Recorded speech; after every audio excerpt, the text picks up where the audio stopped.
Welcome back to War Thunder and welcome to the Realistic Expectations. Now for all the subscribers that I gained between the last patch 1.63 and its dev server, I give a short explanation what this series is about. I'm talking today about the Object 906, which was announced in a DevBlog. And I will summarize the DevBlog. You will find also a link in the video description to the DevBlog. And I will try to figure out how this vehicle will be placed within War Thunder and how it will play out, and what we can assume from its performance according to the stats from the DevBlog, and also to which vehicles we can compare it within the already existing tank tech trees of not just the Soviet tech tree but also other nations' tech trees. And I think from what I see, the Object 906 will be a really nice vehicle to play if you have realistic expectations. That's what this video is about, I guess. You see the screenshots that were made or offered, so to speak, from the DevBlog. And there are some really nice things in the DevBlog. First of all, it will be tier 5, obviously. Nothing is said about the battle rating, but I doubt it will be 8.0. It has aluminium armor. It has a 300 horsepower engine that will be able to propel it to a top speed of 75 kilometers an hour. But nothing is said about the tracks width or the weight of the vehicle, which we then actually could see if it actually could reach that top speed. It was never in service. There were some prototypes built, and there is said that it features an autoloader. And that is kind of where it's an auto-loading mechanism. So it's not like a, 3, 4, 5, 6 shot autoloader like you are used to from other games. But it features also an 85mm D58 cannon. We haven't seen this cannon yet within War Thunder, but here is where the realistic expectations come in, because the ASU-85, which will be the predecessor tech tree wise, features a relatively similar cannon from what I could read out from the DevBlog. The ASU-85 has a D70 85mm cannon and features an ammunition count of 39 shells. The gun depression of the ASU-85 and the PT-76, of which it is practically an improved version, all feature -4 degrees of gun depression, so I don't think it will be anything drastically different from that. If the gun is the same, like on the ASU-85, performance-wise, we can expect a very, very versatile and effective gun. The DevBlog states that the Object 906 can have access to 3 different ammunition types: armor piercing, high explosive, and heat FS. And I think that's a very good variety of the shells, and I will tell you why. Because I guess it will perform relatively similar to, as I mentioned before, the ASU-85. And here we talk a little bit about the ammunition. The first shell type I want to talk about is the APCBC APHE shell BR372. It features a penetration value of 230 millimeters. It has a high explosive filling with an TAT equivalent of 85 grams. And also a very high muzzle velocity of 1040 meters per second. Practically, the performance is the same as on the German Long 88.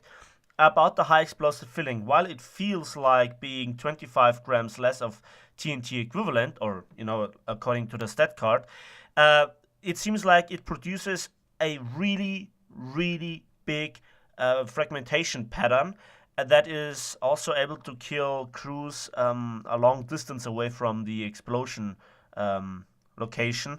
So if it is the same shell, it can change or it can be different, but I don't expect it to be different.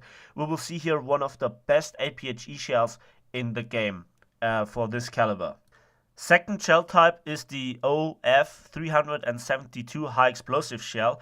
Not really that worth mentioning. 11 millimeters of penetration, fast muzzle velocity of over 1000 meters per second will be necessary to deal with AAA vehicles, because I don't expect this vehicle to have any heavy machine gun armament. At least you don't see anything on the pictures.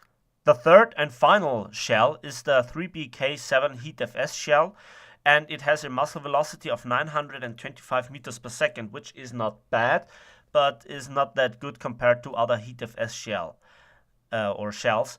And the penetration value of 300 millimeters is really good for a light tank with this kind of caliber shell, especially with the reload. And there is something odd. If you look closely for the stat card, we see a fuse delay of 10 centimeters or 0.1 meters. And I haven't found a fuse delay on a HeatFS shell on anything. Does this mean it can punch partially through spaced armor? We will see. However, the thing about this tank is that it has practically a limited amount of different shells, but the shells perform really well, and you have everything you need. You have an APHE shell that can deal with any opponent from the side. It has an HeatFS shell that will deal with anything from the front, especially because it doesn't have to face Russian tanks itself, at least in realistic battles. Also, the expected reload rate of around about 8.6 seconds for an ace crew. Maybe it will be even faster because that's the reload speed for an ace crew on the ASU 85. I don't know. It will be very capable, and it's also amphibious, as I mentioned. Yeah. And the question is, why do the Russians need this tank in their tech tree right now? Other nations don't have light tanks, such as the Germans. Yes, they have their unique open-topped tank destroyer line, finishing off with 2 ATGM vehicles that are so lightly armored you can say that they are, kind of light tanks. The tank destroyer line finishes off with the lightly armored Jagdpanzer 4.5. The British don't have anything like it. The Americans have the Sheridan, but it's a completely different vehicle and not amphibious. Both the British and the Germans don't have any amphibious vehicles, and the Americans, they have two. The LVT, which is a reverse reserve vehicle, and also the AAA vehicle at rank 5, but not everybody has this. And, there are not really tanks in this respect, So it will be a very good tank. I think it will be fun. Obviously, no real armor, no real good survivability, but a powerful, punchy gun with a decent reload and very good ammunition. There seems to be nothing wrong with this vehicle.